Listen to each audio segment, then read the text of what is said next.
আমার নাম প্রদীপ মক। আমি শিলাছড়ি 28 নং বঙ্কুল কেন্দ্রে নির্দল প্রার্থী দিলাম।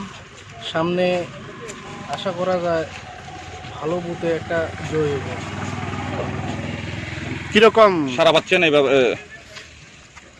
ত্রিপুরা রাজ্যে যে একটা হাল চলছে এবং সব পেপার পত্রিকার উঠানো হয়েছে, তার জন্য আমি নির্দল দাঁড়াইলাম আজকে।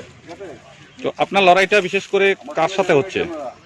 আমার লড়াইটা বিশেষ করে আমাদের এই সিট ভাগাভাগির জন্য আমাদের মনোভূত হয়নি, তার জন্য আমি নির্দলে মানে বিজেপি আইপিএফটি জোটের তো আপনি নির্দল হিসেবে দাঁড়ানোর কারণ? আমার নির্দল হিসাবে দাঁড়ানোর কারণ হলো একমাত্র একটাই, এই আমাদের ত্রিপুরা রাজ্যে যে একটা গোলযোগ চলছে, এর জন্য আমি নির্দল দাঁড়ানো হয়েছে। গোলযোগ বলতে আপনি এর আগে কোন রাজনৈতিক দলের সাথে আপনি যুক্ত ছিলেন? আমি আগে ছিলাম বিজেপি। আমি 43-এ 33 বুথ প্রেসিডেন্ট আসলাম আগে। তো করবুক বিধানসভা কেন্দ্রে। হ্যাঁ, তো এবার নির্দল দাঁড়ানোর পিছনে কারণ?